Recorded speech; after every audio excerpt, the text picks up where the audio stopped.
Welcome my channel. என்னுடைய சேனலுக்கு உங்களை எல்லாம் திருப்பி வரவேற்கிறதுல மிகவும் மகிழ்ச்சி அடைகிறேன். நீண்ட நாளுக்கு அப்புறம் நம்ம இன்னொரு பதிவு போடுறேன்.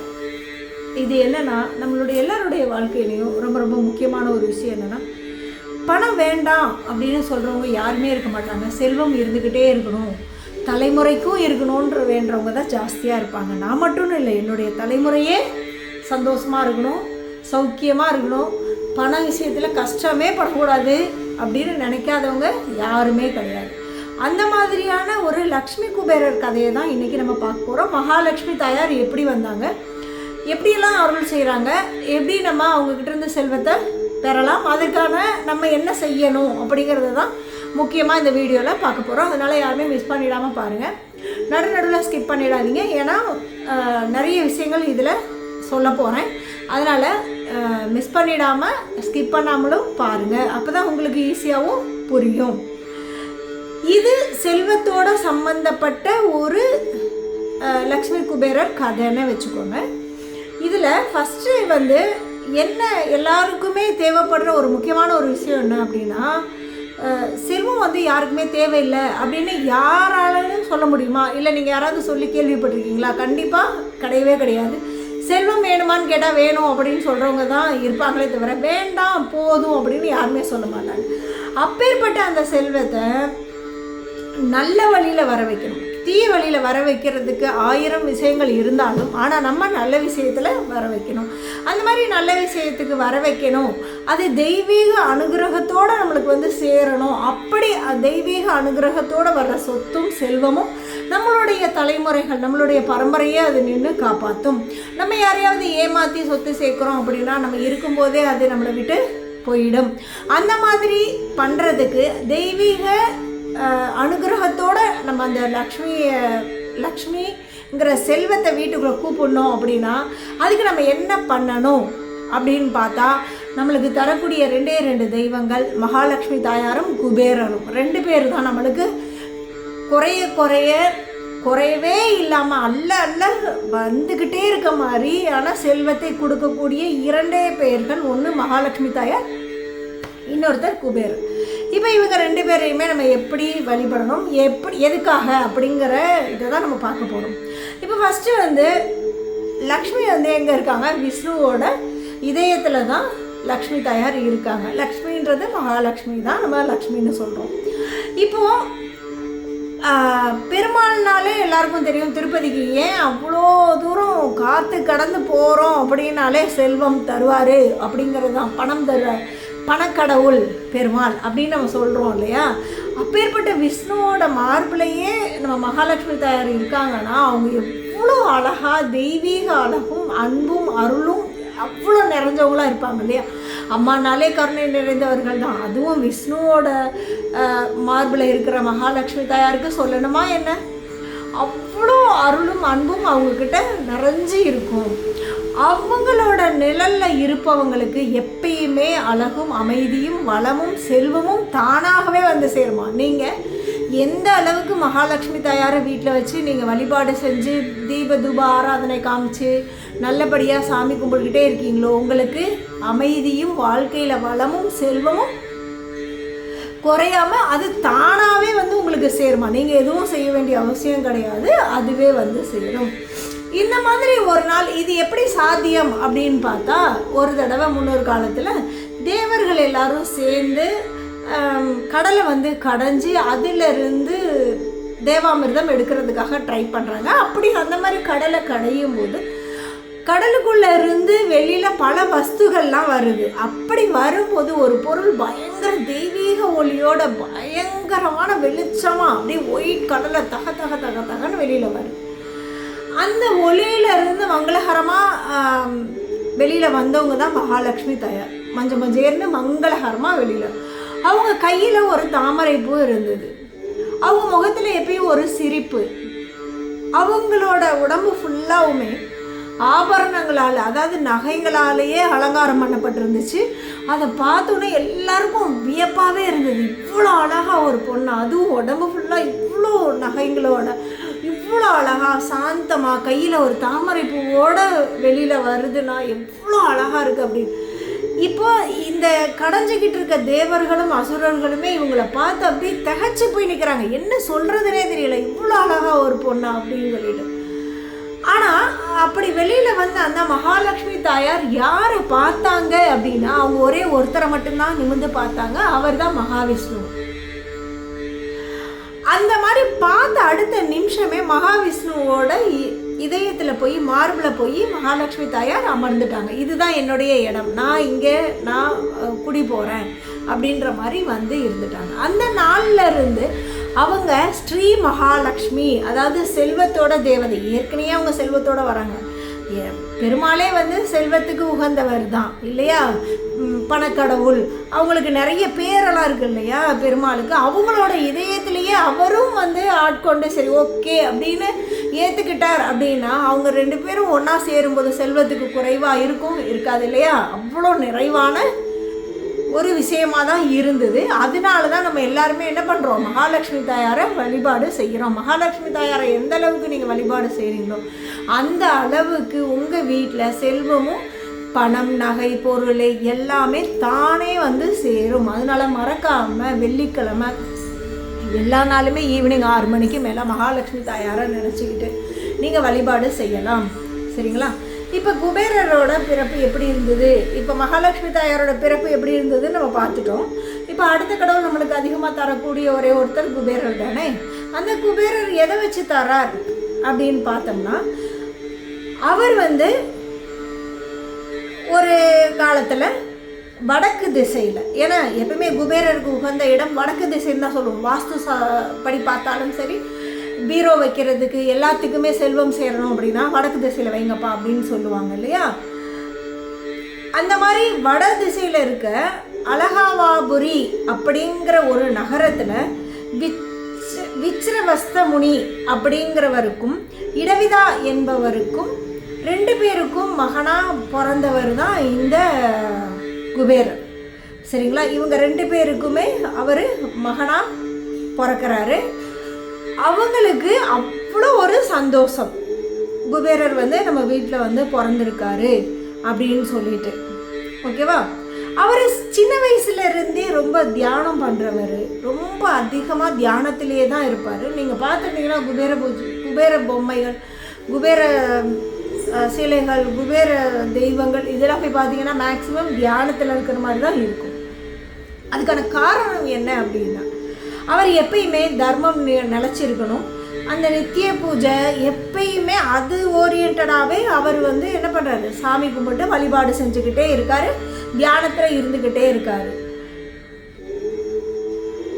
அவரோட மனசு எப்பயுமே செல்வத்தை நோக்கி இல்லை, செல்வத்தை எல்லாத்தையும் தாண்டி அருள் வேணும், தெய்வத்தோட அனுகிரகம் வேணும், அருள் வேணும் அப்படிங்கிறதுல தான் அவர் நிறைய இருந்தார். இந்த மாதிரி அவர் தியானம் பண்ணிக்கிட்டே இருக்க ஆண்டுகள் கடந்து போயிட்டே இருக்கு. அவர் கடவுளோட பக்தியில் மூழ்கி ஒரு பெரிய தியானமே பண்ண ஆரம்பிச்சிட்டார். அந்த மாதிரி ஒரு நாள் அவரோட தீவிரமான தபசு, அதாவது தியானத்தில் உட்கார்ந்துருக்கும் போது பிரம்மா அவருக்கு முன்னாடி வந்து கேட்குறாரு.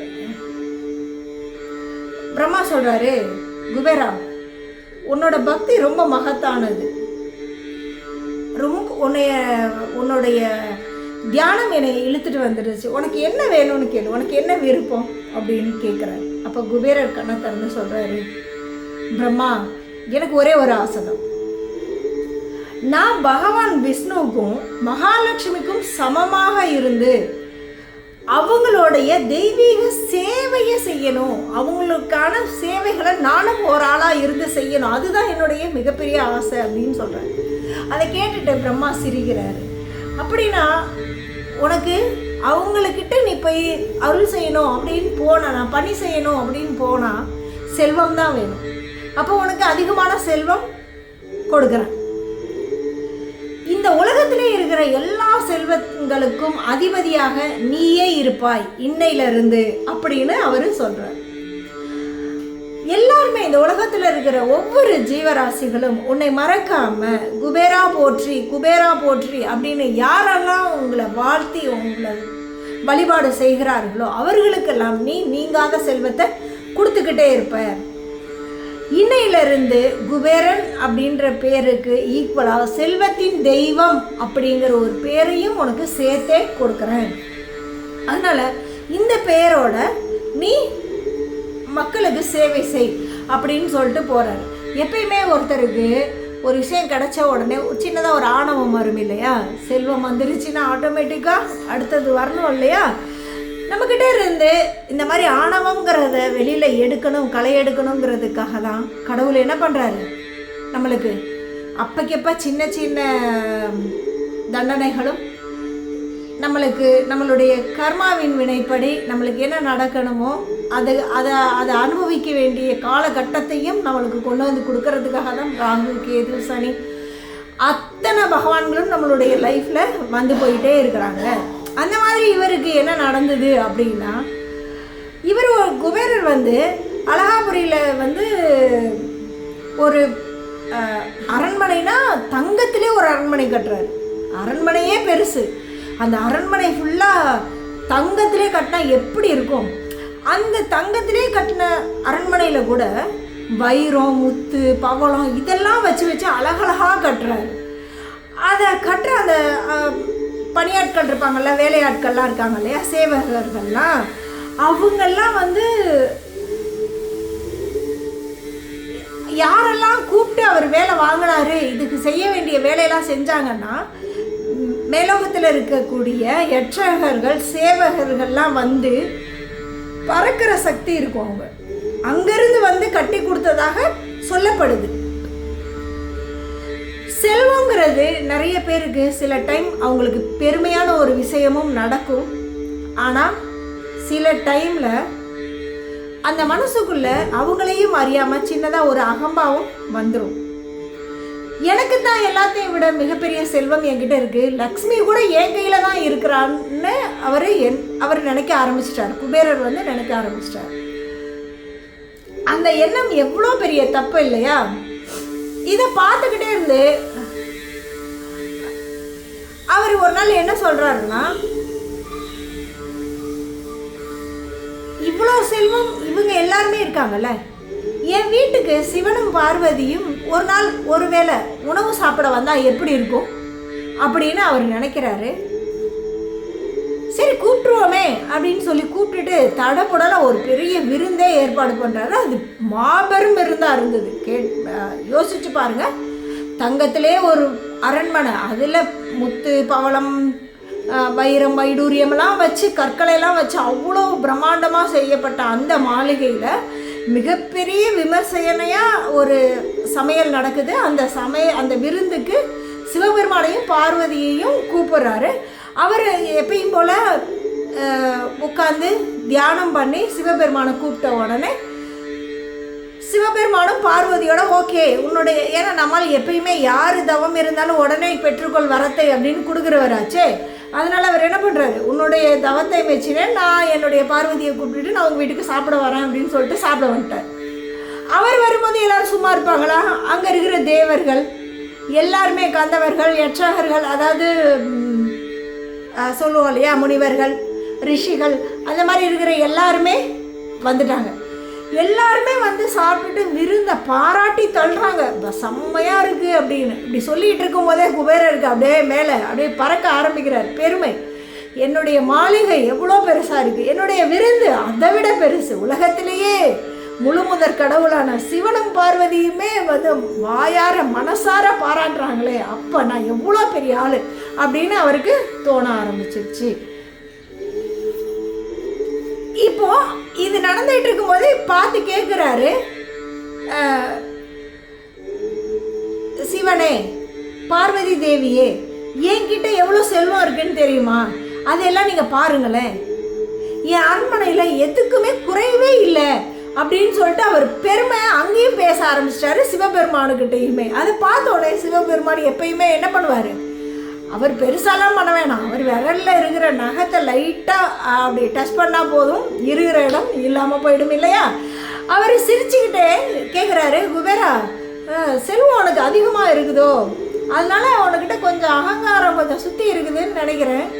அதை உனக்கு புரிய வைக்க வேண்டியது ரொம்ப அவசியமான ஒன்று இல்லையா? உனக்கு நான் ஒரு பாடத்தை கற்றுக் கொடுக்கலான்னு நினைக்கிறேன் அப்படின்னு சொன்ன உடனே அவர் கொஞ்சம் யோசிக்க ஆரம்பிக்கிறாரு.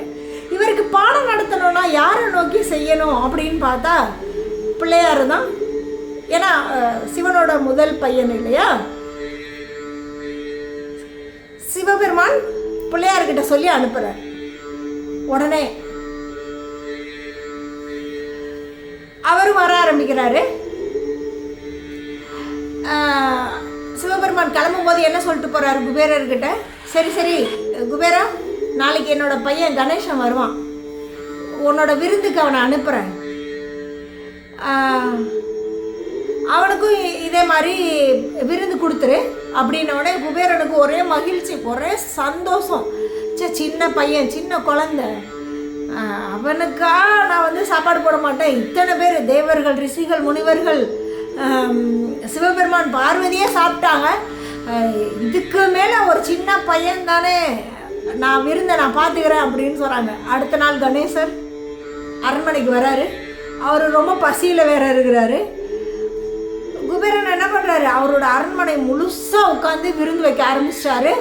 அங்கே இருந்த பால், பழம், பலகாரம், நெய், பாயாசம், லட்டு, முந்திரி இருக்கிற எல்லா ஐட்டங்களையும் அட்டிக்கு வைக்கிறாங்க, மாளிகை ஃபுல்லாகவுமே. ஆனால் இவர் என்ன பண்ணுறாரு, பிள்ளையார் என்ன பண்ணுறாரு, ஒரே ஒரு தட்டை மட்டும் எடுத்துக்கிட்டாரு. அதை எடுத்துகிட்டு எல்லாத்தையும் வரிசையாக எடுத்துகிட்டு போய் சாப்பிட்டுக்கிட்டே போகிறாரு. இன்னும் கொடு, இன்னும் கொடு, இன்னும் கொடுன்னு கேட்டுக்கிட்டே போகிறாரு. தொடர்ந்து சாப்பாடு வந்துக்கிட்டே இருக்குது. இவரும் சாப்பிட்டுக்கிட்டு போயிட்டே இருக்காரு. எல்லா சாப்பாடுமே தீர்ந்துருது. ஆனால் பிள்ளையாருக்கு பசி அடங்கவே இல்லை. குபேரனுக்கு அப்போ தான் கொஞ்சம் அதிர்ச்சி ஆகுது. நான் என்ன செய்கிறது, என்னோட அரண்மனையில் இருக்கிற சாப்பாடே காலி ஆயிடுச்சு அப்படின்ன உடனே அப்போ தான் பிள்ளையார் வந்து என்ன பண்ணுறாரு, சிரிக்கிறாரு.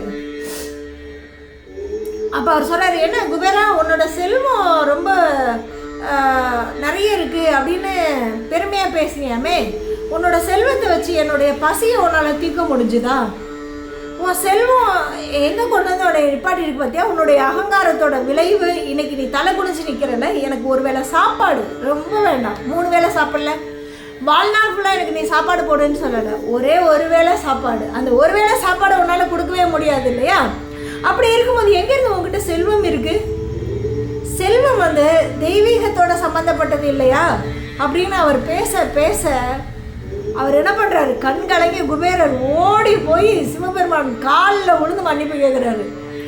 சிவபெருமானே என்னை மன்னிச்சிடு, நான் தெரியாமல் சொல்லிட்டேன், ஏதோ தப்பு பண்ணிட்டேன், அந்த லக்ஷ்மியோட அருள் இருந்ததுனால தான் எனக்கு செல்வம் சேர்ந்தது, ஆனால் நடுவில் எனக்கு கொஞ்சம் போல ஒரு அகங்காரம் வந்ததுனால அது எங்கே என்னை அழிவின் தொடக்கத்தில் கொண்டு வந்து எங்கே நிப்பாட்டிடுச்சு பார்த்தியா? இப்போ எனக்கு மீண்டும் எனக்கு இழந்ததெல்லாம் எனக்கு வேணும், எனக்கு நீ லக்ஷ்மி கிட்ட எப்படியாச்சும் சொல்லி என்னைய சரி பண்ணி எனக்கு அந்த இழந்த செல்வத்தை மீட்டுத்தா அப்படின்னு குபேரர் கேட்குறாரு. இதுதான் லக்ஷ்மி குபேரர் பூஜையோட ஆரம்பம்.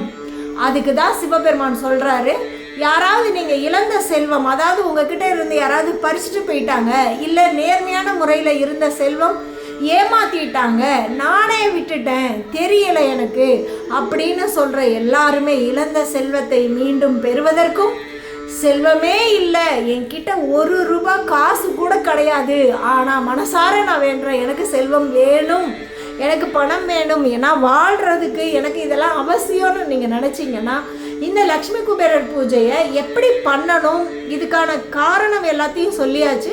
இப்போ சிவபெருமான் குபேரர்கிட்ட சொல்கிறார் எப்படி வழிபாடு செய்யணும், லக்ஷ்மியை எப்படி வழிபாடு செஞ்சால் அவள் மனசு உருகி நீ இழந்த செல்வத்தை திருப்பி உங்ககிட்ட கொண்டு வந்து கொடுக்குறா அப்படிங்கிறதுக்கான அருளை தான் இந்த இடத்துல நம்மளுக்கு சொல்கிறாங்க. அதனால் மறக்காமல் இந்த இடத்த மிஸ் பண்ணாமல் பாருங்கள்.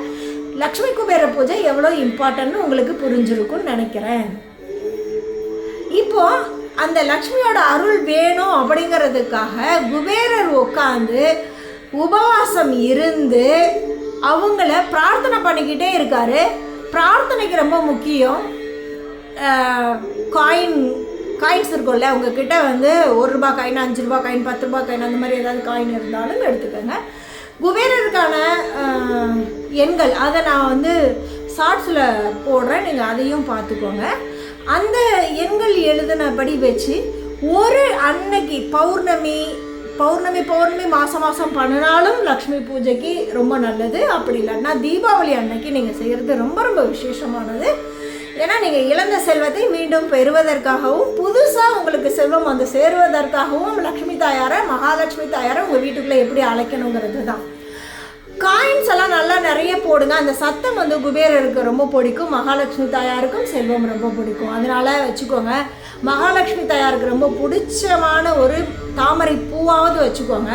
அதுக்கப்புறம் அவங்களுக்கு பிடிச்ச மாதிரியான நாட்டு சக்கரை போட்டு பால் வச்சு இல்லைன்னா அவுள் வச்சு அந்த இதில் நாட்டு சக்கரை கலந்து ஏலக்காயை தட்டி போட்டு பிரசாதமாக வைங்க. உங்களால் முடியும்னா விதவிதமாக வைங்க. இல்லை நாங்கள் இப்போ தான் ஆரம்பிக்கிறோம், எங்ககிட்ட அந்தளவுக்கு வசதியெல்லாம் கிடையாது, அதெல்லாம் எதுவுமே இல்லை அப்படின்னீங்கன்னா ஒரே ஒரு டம்ளரில் பால், எப்பயுமே நம்ம வீட்டில் டீ காஃபி போடாமல் இருக்க மாட்டோம், ஒரு 10 ரூபாய்க்கு பால் பாக்கெட் வாங்கி ஒரு டம்ளர் பாலை காய்ச்சி அதில் நாட்டு சர்க்கரையை போட்டு 2 ஏலக்காவை தட்டி போட்டு சுவாமிக்கு நீங்கள் நைவேத்தியமாக வைக்கலாம். அதுவும் வந்து மகாலட்சுமி வாசம் செய்கிறது தான். மங்களகரமான பொருளெல்லாம் வைங்க. மஞ்சள் கலரில் குபேரருக்கும் ரொம்ப பிடிச்ச கலரு, மகாலட்சுமி தாயாருக்கும் அது ரொம்ப விரும்பின ஒரு நிறம்னே சொல்லலாம். மஞ்சள் கலர் பூ வைங்க. ரெட் கலர் பூவு, வாசனை பூக்கள், மல்லிகைப்பூ, ஜாதி மல்லி, அந்த மாதிரி ஏதாவது வாசனை பூ இருந்தாலும் அழகாக வச்சு பண்ணுங்க. குபேரருக்கும் அதே மாதிரி சுத்தமான முறையில் நீங்கள் விரதம் இருந்து அதை கடைபிடிச்சு ஒரு பொழுதாக இருந்து ஈவினிங்கில் தான் நம்ம பண்ணணும். நீங்கள் மார்னிங்கில் பண்ணிடாதீங்க. 6 மணிக்கு மேலே எவ்வளோ நேரம் தள்ள உங்களுக்கு மகாலட்சுமி தாயாரும் குபேரரும் உங்கள் வீட்டுக்குள்ளே வருவாங்க, உங்கள் வீட்டில் வந்து வாசம் செய்வாங்க. உங்கள் வீட்டுக்கு வாசம் செய்ய வந்துட்டாங்கனாலே ஆட்டோமேட்டிக்காக எல்லாமே வந்துருச்சுன்னு தானே அர்த்தம். இப்போ இவங்களை எப்படி கூப்பிடுறது அப்படின்னு பார்த்தீங்கன்னா, ஒரு கலசம், ஒரு சொம்பு எடுத்துக்கோங்க. அந்த சொம்பில் தண்ணி வைக்கிறவங்க தண்ணி வச்சுக்கோங்க. அவங்க வீட்டு முறைப்படி என்னவோ அதில் பச்சரிசி சேர்க்கலாம், தண்ணி சேர்க்கலாம். அதில் தேவையான மங்களகரமான பொருட்களை எல்லாம் போட்டு எல்லாத்தையும் பண்ணி அது மேலே வந்து தேங்காய் வச்சு அதில் முகம் செஞ்சு மகாலட்சுமி தாயாரோட முகம் செஞ்சு பக்கத்துலேயே குபேரரோட சிலையும் வச்சு, இப்போ நம்மளுக்கு எல்லாமே சிலையாகவே கிடைக்கிது. லக்ஷ்மி குபேரர் பூஜைக்கான படமே இருக்குது. அது எதுவுமே இல்லை, இதெல்லாம் நாங்கள் பண்ணதே கிடையாது அப்படின்னீங்கன்னா வீட்டில் மகாலட்சுமி தாயாரோட ஃபோட்டோ கண்டிப்பாக இருக்கும். சப்போஸ் உங்கள்கிட்ட அந்த மாதிரி தனியாக கூட எங்கள் வீட்டில் இல்லை அப்படின்னீங்கன்னா எல்லார் வீட்லேயுமே பெருமாள், மகாலட்சுமி, லக்ஷ்மி, சரஸ்வதி, பிள்ளையார், முருகர் இருக்கிற மாதிரி 5 ஃபோட்டோ இருக்கும். அதில் மகாலட்சுமி தாயாருக்கு நீங்கள் வந்து பூ வச்சு அந்த இடத்துல ஒரு விளக்கு வச்சு நீங்கள் வழிபாடு செய்யலாம். முடிஞ்சளவு அன்றைக்கி அந்த இதில் கொஞ்சம் போல் நெய் வச்சு ஏற்றுனீங்கன்னா ரொம்ப ரொம்ப விசேஷம். இல்லைன்னா நல்லெண்ணெயில் வச்சு செய்யுங்க. உங்களுக்கு வர நீங்கள் அதை மாற்றிக்கங்க. இப்போ இந்த மாதிரி அவர் உட்காந்து லக்ஷ்மி தேவியை பிரார்த்தனை செய்ய செய்ய செய்ய செய்ய மீண்டும் என்ன பண்ணுறாங்க, லக்ஷ்மி தாயார் அவங்கக்கிட்ட வந்து ஆசீர்வாதம் பண்ணுறாரு. உனக்கு நான் திருப்பியும் அருள் வழங்குறேன், ஆனால் ஒன்று மட்டும் நினைவில் வச்சுக்கோ. Sorry, excuse me. ஒன்று மட்டும் நினைவில் வச்சுக்கோ. செல்வத்தை நீ எந்த அளவுக்கு கொடுத்துக்கிட்டே இருக்கியோ அந்த அளவுக்கு உனக்கு பெருகி வந்துக்கிட்டே இருக்கும். அதனால தான் அதன் பிறகு குபேரர் அப்படிங்கிற பேர் போய் தனதா குபேரா அப்படிங்கிறத வழிபாடு செய்ய ஆரம்பிக்கிறோம். நம்மக்கிட்ட எப்பயுமே இருக்கிறத கஞ்ச மாதிரி இழுத்து இழுத்து பிடிக்காம இல்லாதவங்களுக்கும் நீங்கள் கொடுத்துக்கிட்டே இருங்க. கடவுள் உங்களுக்கு வாரி வாரி கொடுத்துக்கிட்டே இருப்பார். இதிலேருந்து நம்ம தெரிஞ்சுக்கக்கூடிய முக்கியமான அர்த்தம், இதிலேருந்து நம்ம என்ன தெரிஞ்சுக்கிறோம் அப்படின்னா, நாமளும் வீட்டில் லக்ஷ்மி குபேரரை டெய்லி வணங்கலாம். ஈவினிங் ஆனால் ஒரு பூ வைக்கலாம், ஒரு தண்ணி வைக்கலாம், பூவு வாழைப்பழம் கிடச்சா வைங்க, இல்லைன்னா வெத்தலை பாக்கு வைங்க, ஒரு தீபார்த்தனை காமிங்க. இதுவே லக்ஷ்மி வாசம் செய்கிறது தான். லக்ஷ்மியையும் குபேரரையும் 2 பேரையும் சேர்த்து வச்சு வணங்குங்க. ஏன்னா லக்ஷ்மி தாயார் நேரடியாக குபேரருக்கு 2 தடவை அருள் வழங்கி செல்வத்தை கொடுத்தா, லக்ஷ்மி தேவியை கும்பிட்றதன் மூலம் அவங்களும் உங்களுக்கு காசு தருவாங்க. குபேரர்கிட்ட இருக்கிறதுனால அவர்கிட்டையும் நீங்கள் பிரார்த்தனை செய்யும்போது அவரும் உங்களுக்கு அள்ளி அள்ளி கொடுப்பாரு. இவங்க 2 பேரையும் செய்யக்கூடிய முக்கியமான ஒரு நாள் என்னன்னு பார்த்தீங்கன்னா, அது தீபாவளி அன்னைக்கு லக்ஷ்மி குபேரர் பூஜை செய்வாங்க. அந்த பூஜையை செய்ய செய்ய உங்கள் வீட்டில் செல்வம் இருந்துக்கிட்டே இருக்கும். இதில் முக்கியமான ஒரு விஷயம் என்னென்னா, ஆரம்பிக்கிறது முக்கியம் கிடையாது. ஆனால் உங்களுடைய பரம்பரை எல்லாருமே வரிசையாக நீங்கள் செஞ்ச பூஜையை விடாமல் செய்யணும். அந்த மாதிரி செய்ய முடியும்னா நீங்கள் ஸ்டார்ட் பண்ணுங்கள். செய்ய முடியாது அப்படின்னா நார்மலாக நீங்கள் எப்பயும் போல ஒரு விளக்கேற்றி தீபதூப ஆராதனை பண்ணி சாமி கும்பிட்டுக்கோங்க. இதை மாதிரி நீங்கள் செய்ய செய்ய உங்கள் வாழ்க்கையில் நீங்கள் உங்கள்கிட்ட இருந்து விட்டுட்டு போன செல்வமாகட்டும், இல்லைன்னா புதுசாக உங்களுக்கு செல்வம் அதிகமாக சேர்றதுக்கு ஒரு மிகப்பெரிய விஷயம் உங்கள் வாழ்க்கையில் நடக்கும். லக்ஷ்மியும் குபேரரும் நமக்கு இதில் என்ன சொல்கிறாங்க அப்படின்னா, செல்வம் வந்துச்சுன்னா எப்பயுமே நீங்கள் நன்றியோடு இருங்க, நன்றியை மறக்காதீங்க. செல்வம் குறைந்தாலும் நீங்கள் மனசளவில் மனசை தளர விட்டுறாதீங்க. அது திருப்பியும் உங்களுக்கு வந்து சேரும். அதுக்கு முக்கியமாக உங்ககிட்ட இருக்க வேண்டியது, உங்ககிட்ட முக்கியமாக இருக்க வேண்டிய 3 பண்பு என்ன அப்படின்னா, அன்பு, பக்தி, கருணை. இந்த 3ஐயுமே யாருக்கிட்டையுமே விட்டு கொடுத்துறாதீங்க. எந்த ஒரு ஜீவராசியாக இருந்தாலும் உங்கள் கண்ணுக்கு முன்னாடி அவங்க கஷ்டப்படுறாங்கன்னா அவங்களுக்கு கண்டிப்பாக நீங்கள் ஹெல்ப் பண்ணுங்கள். அன்போடு இருங்க. அது எந்த உயிரினமாக இருந்தாலும் சரி. அதே மாதிரி சுவாமிகளுக்கிட்ட, எல்லா கடவுள்கள்கிட்டையுமே பக்தியோடு இருங்க. பக்தியில் போலியான இதெல்லாம் வேணாம். அடுத்தவங்களுக்காக நான் சாமி கும்பிட்றேன், இவங்க பார்க்குறாங்க இதை சாமி கும்பிட்றேன், அதை பண்ணுறேன் அப்படின்லாம் இல்லாமல் ஆத்மார்த்தமாக உள்ளே இருந்து நீங்கள் சாமி கும்பிடுங்க. கண்டிப்பாக அந்த பக்திக்கு பலன் உண்டு. கருணை, உங்ககிட்ட எப்பயுமே கருணை இருக்கட்டும். முடிஞ்ச அளவுக்கு அன்னதானம் பண்ணுங்க. உங்களால் என்ன முடியுதோ அதை கொடுங்க. அதுக்காக நீங்கள் சம்பாதிக்கிற 100 ரூபாயும் நீங்கள் தூக்கி கொடுத்துட்டு வந்துடுங்கன்னு சொல்கிறேன். சிவபெருமானே அதை ஏற்கனவே சொல்லியிருக்கார். தனக்கு மிஞ்சினது தான் தானமும் தர்மமும். அதனால் மறக்காமல் உங்களுக்கு எடுத்து வச்சது போக 10 ரூபாய் வச்சுருக்கீங்களா, 1 ரூபாய் தானம் பண்ணுறதுக்கு மறக்காதீங்க. 2 ரூபாய் சேர்த்து வைக்க மறக்காதீங்க. இதை கண்டிப்பாக நீங்கள் சேவிங்ஸையும் நீங்கள் செய்யக்கூடிய தானத்தையும் செஞ்சுக்கிட்டே வந்தீங்கன்னா லைஃப் உங்களை எங்கேயோ கொண்டு போய் நிப்பாட்டும். கண்டிப்பாக நீங்கள் இழந்த செல்வத்தையும் கருணையும் பேரன்பையும் கடவுளோட பேரன்பையும் நீங்கள் பெறலாம். அப்படிங்கிறதுக்காக தான் இதை நம்மளுக்கு சொல்கிறாங்க. இதில் முக்கியமாக தெரிஞ்சுக்க வேண்டியது, ஸ்ரீ மகாலட்சுமி தாயாரின் அருளும் தனதா குபேரன் ஆசீர்வாதமும் எப்பயுமே உங்களுக்கு இருக்கணும்னா இந்த பூஜையை மறக்காமல் செய்யுங்க. இவ்வளோ நேரம் என்னுடைய வீடியோவை கேட்ட எல்லாருக்கும் மிகப்பெரிய நன்றி. மறக்காமல் உங்கள் வீட்லேயும் இந்த பூஜையை பண்ணுங்கள். ஏன்னா நான் பண்ணி பலன் அடைஞ்சிட்டேன். எனக்கு அது ரியலாக நடந்தது. அதனால் நீங்கள் மறக்காமல் மகாலட்சுமி தாயாரையும் குபேரரையும் விடாமல் வழிபாடு செய்யுங்க. உங்கள் வாழ்க்கையிலையும் நீங்கள் இழந்த செல்வங்களையும் புதிதாக நிறைய செல்வங்கள் சேருவதற்கும் அந்த கடவுள் நம்மளுக்கு அருள் புரிவார். மறக்காமல் என் சேனலை சப்ஸ்கிரைப் பண்ணிவிடுங்க. லைக் பண்ணுங்கள், ஷேர் பண்ணுங்கள், கமெண்ட் பண்ணுங்கள். முக்கியமாக சப்ஸ்கிரைப் பண்ண மறந்துடாதீங்க. இதே மாதிரி சுவாரஸ்யமான கதைகளோடு நான் அடுத்த லைவில் வந்து உங்களை நான் மீட் பண்ணுறேன். நன்றி, வணக்கம். உங்களிடமிருந்து விடைபெறுவது உங்கள் ராஜலக்ஷ்மி.